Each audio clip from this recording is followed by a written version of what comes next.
Hi, and welcome to the Bible Standard. Britain and Australia's role in fulfilling Bible prophecy.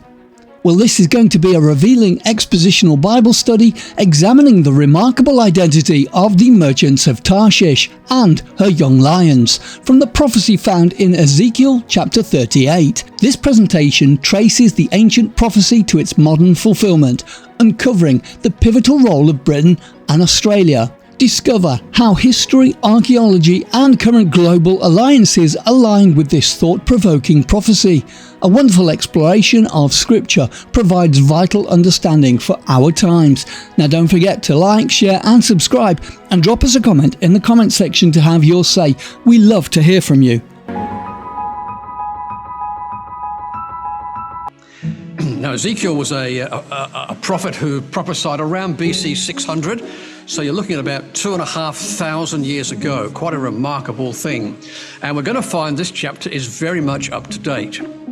So let's start, shall we, with Ezekiel 38 and verse 1. And the word of the Lord came unto me, saying, Son of man, set thy face against Gog, the land of Magog, the chief prince of Meshech and Tubal, and prophesy against him, and say, Thus saith the Lord God, Behold, I am against thee, O Gog, the chief prince of Meshech and Tubal.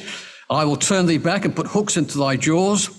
I will bring thee forth and all thine army, horses and horsemen, all of them clothed with all sorts of armor, even a great company with bucklers, shields, all of them handling swords.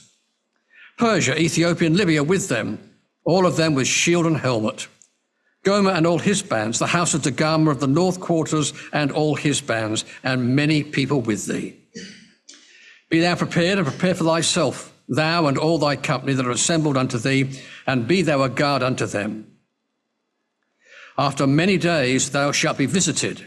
In the latter years thou shalt come into the lands brought back from the sword, is gathered out of many people against the mountains of Israel, which have been always waste. But it is brought forth out of the nations, and they shall dwell safely, all of them. Thou shalt ascend and come like a storm. Thou shalt be like a cloud to cover the land, and thou and all thy bands, and many people with thee. Thus saith the Lord God, It shall also come to pass that at the same time shall things come into thy mind, and thou shalt think an evil thought. And thou shalt say, I will go up to the land of unwalled villages.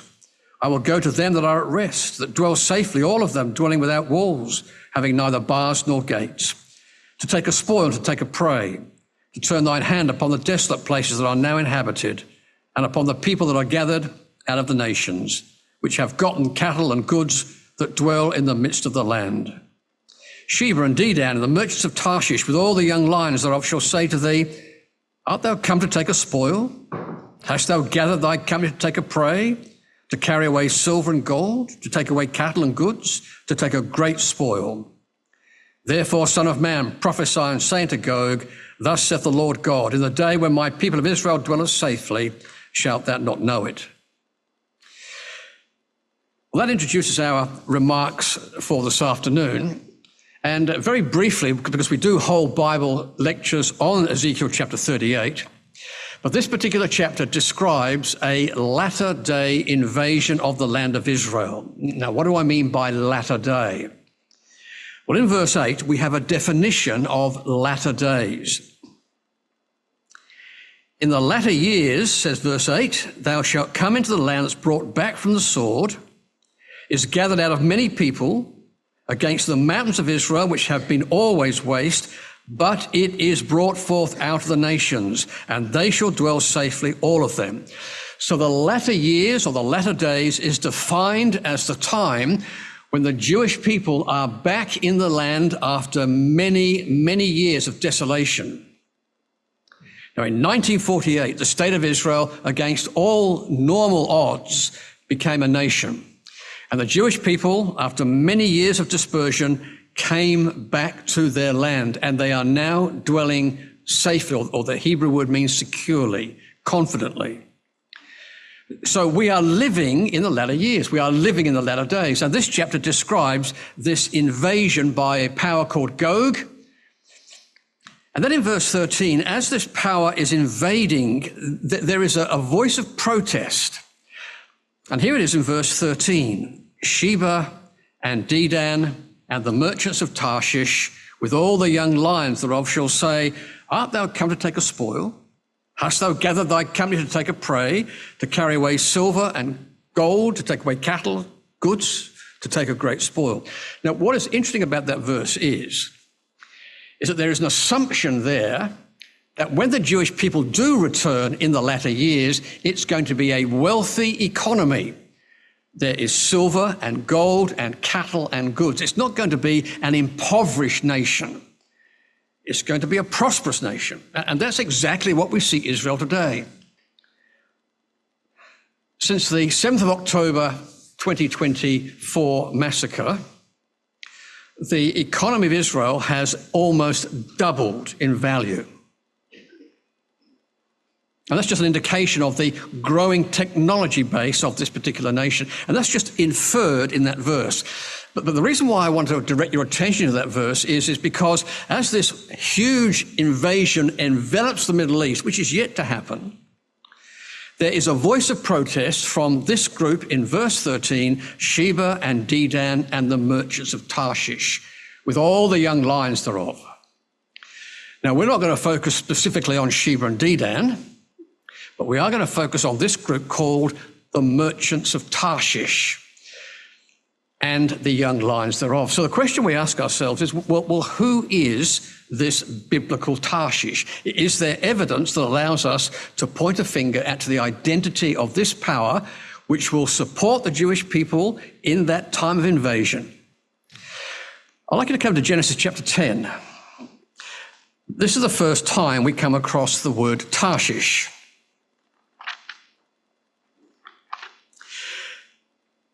Genesis chapter 10 is a quite an intriguing chapter because it describes the way in which the world was populated after the time of the flood. So all nations are spreading out across the world. And we have here in Genesis chapter 10, verse 2, the sons of Japheth. Japheth was one of the sons of Noah. Noah was the one who built the ark. And these sons, says verse 2, are Gomer, Magog, Madai, and Javan, and Tubal, and Meshech, and Tiras. So that's the first layer of sons of Japheth. It's got Noah, Japheth, and then these boys. Verse 3, the sons of Gomer, Ashkenaz of Riphath and Togarmah. Verse 4, the sons of Javan, Elisha, Tarshish, Kittim, and Dodanim, or most likely Rodanim. Now, we can identify some of these places. For example, Javan, in ancient history, were the Ionian people. That is, the people who inhabited the Greek Isles. So immediately we know that this power from Tarshish is a son of Javan, so he's got a maritime background. Okay? Now, the record says, by these were the isles of the Gentiles divided. So we're talking about island powers. Actually, the word means coastlands, originating in the Mediterranean with seafaring propensities. So that's how we're introduced to this power of Tarshish. I'd like you to come across to Ezekiel 27. Because in Ezekiel 27, we have another little clue as to who this Tarshish power is. So it started off in the Mediterranean, and as nations migrate, it began to migrate through the Mediterranean. Now, Ezekiel 27 is a chapter describing the Phoenician mercantile powerhouse. Tyre, which is just off the coast of Lebanon today, was the area of Phoenician influence, and the Phoenicians were master tradesmen. They sent their ships across the then known world. In fact, in BC 600, around the time Ezekiel lived, there is a record of the Phoenicians circumnavigating Africa. So they were highly skilled seafaring people. Now in verse 12, these are the people who traded with the Phoenicians. Tarshish was thy merchant by reason of the multitude of all kinds of riches. What were these riches? Silver, iron, tin, and lead they traded in their fairs. So this gives us a clue that Tarshish itself was a seafaring power which traded with the ancient Phoenicians, and they dominated the market in these commodities: silver, iron, tin, and lead. Okay? Other nations had other commodities, but Tarshish dominant with these four metals. If we come to Jeremiah chapter 25, we also learn a little bit more about the trading prowess of the Phoenicians. Jeremiah 25. It wasn't just localized trade. In verse 22, we read this: "And all the kings of Tyre and all the kings of Zidon and the kings of the isles which are beyond the sea." So the nation of Tyre traded with nations beyond the sea. And that word sea is the word Mediterranean.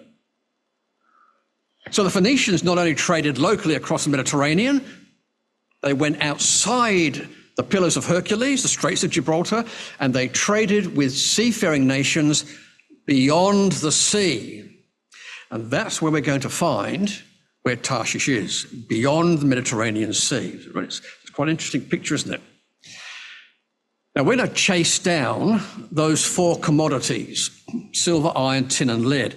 And it's particularly the tin which allows us to begin to hone in to who this power was. And the reason for saying that is this is a quotation from Wikipedia called "Tin Sources and the Trade in Ancient Times." Quite an interesting article. And it examines how tin was used in the ancient world. Now, I'm just going to summarize that article. Firstly, tin was absolutely essential in Bronze Age cultures. You've probably heard of the Bronze Age. And the reason why tin was absolutely critical was because when mixed with other metals, it formed a very high, dense weapon. Tin plus bronze, introduced this highly important weapon. So in other words, if you owned the tin trade, you could control the manufacture of weapons. That's how important tin was. Point number one. Point number two, tin is rare as a commodity. Point number three, ancient sources of tin were even rarer. Point four, the article goes on to say tin had to be traded over long distances. And point 5 and 6 is where we get interesting, because you see, Europe had very few sources of tin. And the article points out that the chief sources of tin were in fact in Devon and Cornwall in the British Isles. So if you looked at the accompanying map that came with that particular article, you'll see there the little red dots across the world there, and those were the major deposits of tin. In actual fact, as far as the ancient world was concerned, the world around the Mediterranean, there were only really 4 possible sources of tin. There is this place called Erzgebirge in Czech Republic, Spain, Brittany, and England. So immediately, by tracing the tin, we're down to 4 possible countries that could be Tarshish. The article goes on to talk about the provenance of tin in the ancient world. Now, this particular shield here was a sun disk that they discovered, and reading the first few lines there, the article went on to say that Cornwall and Devon were important sources of tin for Europe and the Mediterranean throughout ancient times, and may have been the earliest sources of tin in Western Europe. This is quite an interesting article, isn't it, when you think about that? So they took isotopes, and they discovered, by taking isotopes of tin from this particular artifact and going back to the original tin mines of Cornwall, they found a match. And that indicated to them that in actual fact, Devon and Cornwall was the source of tin in the ancient world. So the article concludes, although evidence available is limited, that historical findings demonstrate that Cornwall was the source, the sole source of early tin in Central and Northern Europe. Okay, so we've got some information now. And this particular article here, Sources of Tin in the Beginning of the Bronze Metallurgy, in the American Journal of Archaeology, makes these points.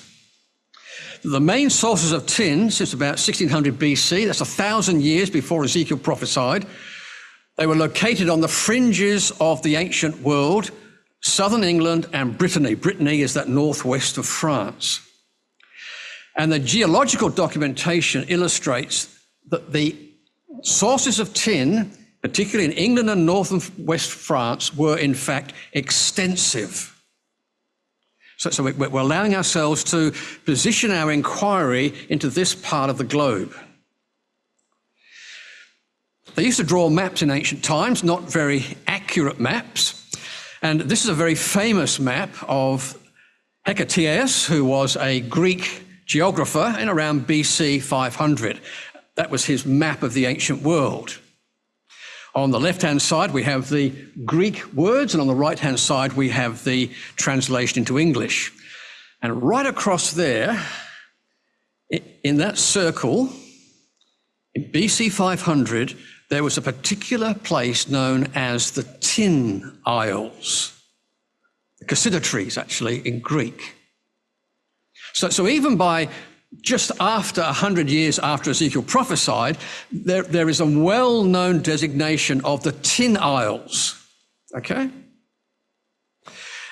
This is a more modern map. This comes from the Penguin History of Ancient History, the Penguin Atlas of Ancient History. And on this particular page here, page 133, they have a map of the trading route of the ancient Phoenicians.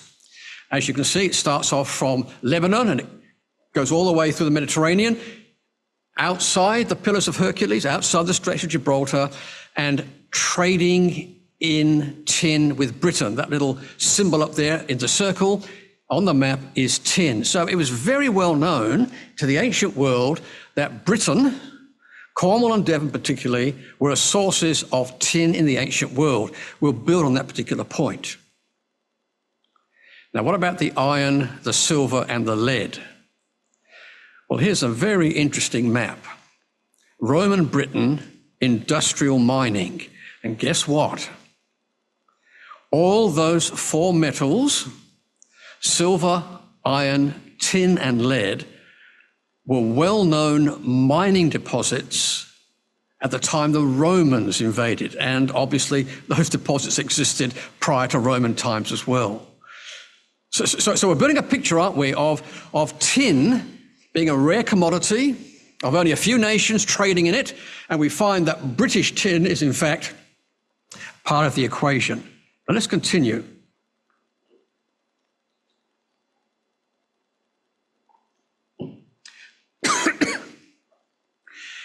There's a recent discovery of an ancient shipwreck off the coast of Haifa in Israel.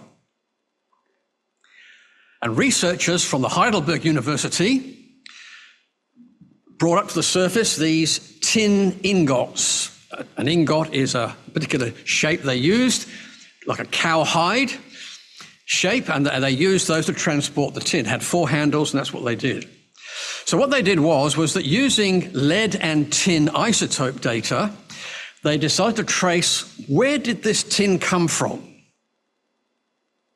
And they discovered, they said most surprisingly, the team found that the tin artifacts from Israel most likely came from Cornwall and Devon in southwest England. Now that's phenomenal when you think about that. So they traced a map, a suggested map of bringing this tin all the way from Cornwall in the UK through the Straits of Gibraltar into Israel, and that's where it met its fate as a shipwreck in Haifa. So the modern discoveries demonstrate that it wasn't Spanish tin, it wasn't French tin, it was British tin that really dominated the market. The Israeli tin ingots would be examples of emerging networks between Northwest Europe and the Eastern Mediterranean. Second paragraph, the results of the study show that tin metal in that time was acquired in distant lands and transported thousands of kilometres, most likely from Great Britain. There's a picture of the ingots that they took samples from.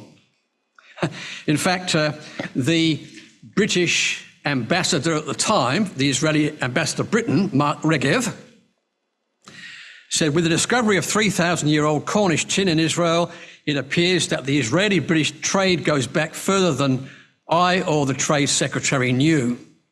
3,000 years on, I'm proud that our trade ties excuse me, are worth £8 billion and growing, and our new trade agreement. So a little bit of a humour from the Israeli ambassador. Our trade goes back 3,000 years. Let's come back to Ezekiel 38. Ezekiel 38, not only Sheba and Dedan and the merchants of Tarshish are mentioned, but we also have young lions. See that in verse 13? Young lions. Now what did Ezekiel mean when he spoke about young lions? Well, lions become a symbol of powers in the ancient world. I'd like you to come across, please, to Ezekiel chapter 19.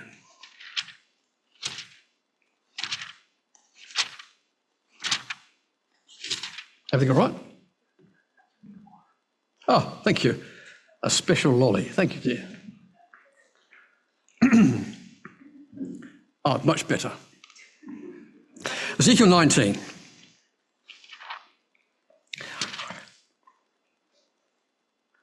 So in verse 1 of Ezekiel 19, we read this: moreover, take thou up a lamentation for the princes of Israel. So how are these princes described? Verse 2. What is thy mother? A lioness. She lay down among lions. She nourished her whelps among young lions, and she brought up one of her whelps. It became a young lion, and it learned to catch the prey and devoured men. So you see, lions in the scripture represent powerful individuals. And there are other quotations there that demonstrate that lions represent powerful nations. So when Ezekiel 38 said, merchants of Tarshish, they're a merchant power, and the young lions thereof, the young lions represent the whelps, the young lions that actually developed from the old mother lion. And we actually find that when you look at the nation of Britain itself, it spawned what's known as the Commonwealth nations of Britain. And they are foreign powers who have a very similar political approach and a world vision that Britain has. They belong to her family. They support her political values and goals, democracy. That they perceive the same threats of trade. In other words, their trading alignment is similar. And they maintain a very similar view in regard to security and intelligence gathering and partnerships. That they're watching all together. They're an alliance together. They're not acting independently. They're a family of nations. And these young lions are powers which are prepared to fight alongside the mother lion in common conflicts. So in today's term, these countries are United States that had its independence from Britain, Canada, Australia, New Zealand, and other Commonwealth countries that may have an influence in world affairs and world trade. And this is where Australia comes in. In fact, in World War I, there's a very famous poster on the right-hand side there where the British nation sought the alliance and support of all its Commonwealth countries. And of all the images that could be portrayed, the British government put out this poster, "The Empire Needs Men. Helped by the young lions, the old lion defies his foes. Enlist now." Now, isn't that interesting? All the posters that could be put up, that was the appeal of World War I. The old lion saying to the young lions, "Come and help us and enlist." And indeed, those countries did in fact support Britain in World War I. If I was to summarize Ezekiel 38, and we find in fact that it is an alliance of nations all focusing upon a conflict in Israel. Now, we haven't got time this afternoon to identify the rest of those nations. As I said, we do have seminars that actually explain that. But that map gives us an indication that Tarshish, along with Sheba and Dedan, some Arab powers, will resist that invasion.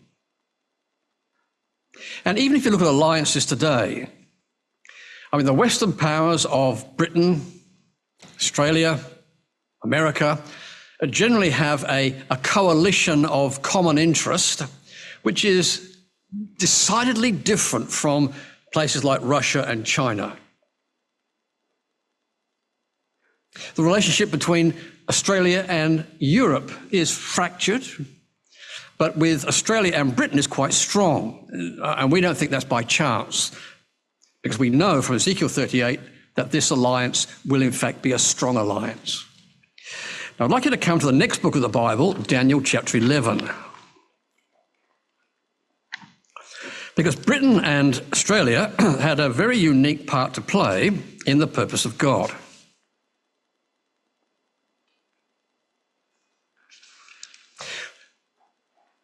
After the Romans destroyed the Jewish state in the year 70, the Jewish state disappeared.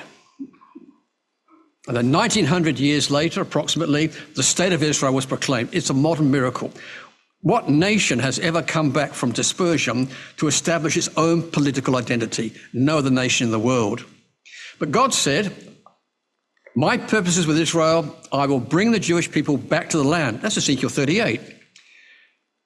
When you see Israel in the land, it's the latter years. That's God's purpose. Now, how did all that happen? And how was Britain and Australia involved in establishing the Jewish state and bringing the Jewish people back? Well, in Daniel chapter 11, we come across an intriguing chapter of Bible prophecy. As you can see that on the map, we have these two dominant powers battling it out in ancient history: the king of the north and the king of the south. And those countries are geographically placed in relation to Israel, north of Israel, south of Israel. And these two powers, which were Greek powers, battled each other time and again, and poor Israel was the meat in the sandwich in all of that conflict. For those who might know a bit of history, the king of the north is the area of the Seleucid Empire. And for the south, it's the Ptolemies. The Ptolemies, probably heard of Cleopatra. She was part of that Ptolemy regime. These two powers battled backwards and forwards until finally they were conquered by Rome, and Rome took over the whole area, and the king of the north and the king of the south disappeared from history. But when we come to verse 40, they reappear on the scene. Let's read verse 40 of Daniel chapter 11. "And at the time of the end shall the king of the south push at him, and the king of the north shall come against him like a whirlwind, with chariots, with horsemen, with many ships. He shall enter into the countries and shall pass over. He shall enter also into the glorious land, and many countries shall be overthrown." So here we have this expression, the time of the end. It's almost identical to the expression, the latter years of Ezekiel. So all of a sudden, after being swallowed up by Rome, then being swallowed up by all different powers, and finally being swallowed up by Turkey, suddenly they reappear on the scene. Now, the Seleucids and Ptolemies have long gone into the dustbin of history. But the powers that occupy those ancient territories are the powers that now re-emerge as the king of the north and the king of the south. And this is the means by which God, in fact, established the Jewish state once more. In World War I, Palestine, as it was known, was dominated by the Turkish Empire. God said, I will bring the Jewish people back and make them a people in their own land. And that means that the Turkish power had to actually be removed. And this conflict describes the way in which it's removed. Now, there are three powers in this verse. There's the king of the south, him, and king of the north. Three powers. So a power occupying the ancient territory of Egypt, the king of the south, would occupy this country and push at him. We haven't got time to prove that it's Turkey. That's exactly what happened in World War I. Britain moved into Egypt in 1882. And in World War I, with the assistance of the Australian troops, pushed the Turk out of Palestine up north and freed the country, allowing it to establish the Jewish state once more. It's really quite interesting. Now, all of these things, Britain and Australia are involved. And really, the drama begins with failure. Winston Churchill decided in World War I that the best way of defeating Turkey was to, in fact, send ships into the Dardanelles and into Gallipoli and attack Turkey from the south, the soft underbelly of Turkey. And that, of course, resulted in what we know as Gallipoli. We all know what Gallipoli is about, don't we? The Anzac Day. But what that did was that brought into the war zone of the East British and American troops together. When Australia was pushed out of Gallipoli, it reassembled the forces in Egypt. And there in Egypt, new developments began to emerge. Now, here's some quite famous photographs. Australian troops riding camels with the pyramids in the background. See, it wasn't economic to bring the Australian troops back to Australia or to send them off to Britain, so they brought them into Egypt. That little cartoon there on the right-hand side, you have the kangaroo and the emu and the lion, and on the other side you have this turkey, which is a pretty dead sort of bird on that cartoon. But that was the indication that there was now forming a war between these two powers. At the same time, there was a change of government in Britain. David Lloyd George becomes Prime Minister, and for an interesting change, because, you see, David Lloyd George was brought up on the Bible, and he always believed in the support of the Jewish people. In addition to that, there was a change of leadership in the British troop in the Middle East. Sir Archibald Murray was replaced by General Edmund Allenby. And this changed the focus of the war front in that region. Churchill realized if he couldn't actually push the Turks out of Turkey, he could at least push them out of the Middle East. And here's another famous photograph of the Ottoman Machine Gun Corps defending Gaza in 1917. So conflict is brewing. And all of this is Daniel chapter 11. The king of the south is going to push at the Turkish power and push them out. On the Australian side, we have two well-known people. For those who've done a bit of study on the Anzacs and Gallipoli, they're well-known. And there in the middle, under the control of General Allenby, who was called the Bull because of his very strong determination, the forces began to move out of Egypt to attack the Turkish power in Palestine. This is a map of that campaign, a very famous campaign. I'm going to show you a clip taken from a movie of this.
came in so fast that the machine gunners didn't have time to be able to set the range. Now, that just gives you an idea of the gripping event that pushed the Turks out. And Britain and Australia was involved in that. In fact, if they hadn't got rid of the Turks, the horses would have died within 2 days. They needed the waters at the well of Beersheba to actually survive. And in fact, if you go to Israel today, in Beersheba, there is a monument which has been built by the Jewish people in expression of their thanks to what Australia did, and they've created a war memorial. In 2017, members of the Horse Brigade, if you like, went to the Middle East and reenacted that charge, and Israel sponsored that. Now, having a flag of Israel and a flag of Australia, poles apart geographically, but connected because the Bible record says that the merchants of Tarshish and her young lions will be supportive of Israel. What this actually did was that as the Turks were pushed out of Beersheba, it allowed the taking of Jerusalem. And there's a photograph there of the light horsemen wending their way through Palestine on their way to Jerusalem. And in 1917, an historic event took place. It was on Hanukkah, which was the anniversary of the liberation of Jerusalem by the Maccabees, when General Allenby dismounted from his horse and walked through the streets of Jerusalem, proclaiming independence for Jerusalem and for the Jewish people. In fact, the British press had this particular article, "Jerusalem, joyous welcome to Britain, the restoration of Israel." Many people saw the significance of this event as part of Bible prophecy, as part of bringing the Jewish people back. And that's the part that Australia and Britain had to play back in World War I. Now, the alliance continues. You've probably heard a lot about AUKUS, Australian, UK, and US military cooperation around submarines, nuclear submarines, and technology. At the moment, Donald Trump's having a think about this alliance, but as far as the Scriptures are concerned, it is an alliance which has been forged by similar world outlooks and similar interest in trade, their merchant powers. And we believe that this alliance will be strengthened. It may not be through AUKUS, but it will be strengthened and strengthened until, in the end, Britain and Australia and America and those powers that are identified with the old Commonwealth will, in fact, band together to resist this latter-day invasion. So let's just go back to our map of Ezekiel 38. We're talking a massive Middle East invasion. We're talking about the combined forces of Russia, Western Europe, Eastern Europe, Iran, Libya and Ethiopia and Turkey invading Israel. And we have a few powers, which will be Britain, America, Canada, Saudi Arabia, and those kind of alliances will begin to materialize the closer we get to this event. That's why we have a very keen eye on the development of both European and Middle Eastern affairs, because we are seeing this come together. What that will mean is, ladies and gentlemen, the world is facing a chronic and deeply troubling time ahead. Without turning to it, we're going to conclude with a reference in Acts. Now, the Apostle Paul was standing just near the Parthenon today in Athens, and he said this to the Athenians: "God hath appointed a day in which he will judge the world in righteousness, whereof he hath given assurance unto all men in that he is dead." Now let's just analyze this verse carefully. God has appointed a day. Now we know we're living in the latter days, the latter years, the time of singled out a particular day, a particular time in which he's going to judge the world. Our world is ripe for judgment. Our world is full of violence, evil, corruption. It has problems which man cannot solve. And Paul said that God has appointed a day. And in fact, Ezekiel 38 is part of that day of judgment. The person who will lead this will be Jesus Christ. And God has given assurance because he's raised him from the dead. In other words, Jesus Christ will return. The scriptures call this a time of trouble such as never was. Now, the purpose of this address is to identify who Britain and Australia are in Bible prophecy. It's to warn you that one day, and we believe it'll be soon in the future, there is going to be a worldwide catastrophe, judgment in righteousness. And that means that when Jesus Christ returns, he's going to introduce a dramatic time in which the wicked will be judged, the world will be judged, and it will be a time of trouble such as never was. If you think about all the worst conflicts of human history, this is going to dwarf those conflicts. And the appeal, it makes an appeal for you to be ready and prepared. Conflict. It offers you a way out. It offers you a way, in fact, of immortality through the scriptures. And that's the reason why we hold these seminars, to warn you what's coming and to give you a way of escape. And that is by reading the scriptures, understanding what God would have do, believing his word and being baptized. That's the challenge that really the Bible offers every one of us. No one wants to be involved in that time of trouble, that world of judgment, but there is a way out, and that's our appeal to you this evening. So as we conclude our address this afternoon, we hope it's been informative for you. We feel the evidence is strong. We feel that the scriptures are clear. The day of judgment is coming, and I'm sure you can see that as you look out upon our troubled world. Don't forget to hit that like button. It really helps the channel grow. Drop a comment in the comment section and let us know what you thought. And make sure you subscribe and turn on notifications so you never miss a new upload. Please share it and spread the word. Thanks for watching, and remember to come back soon.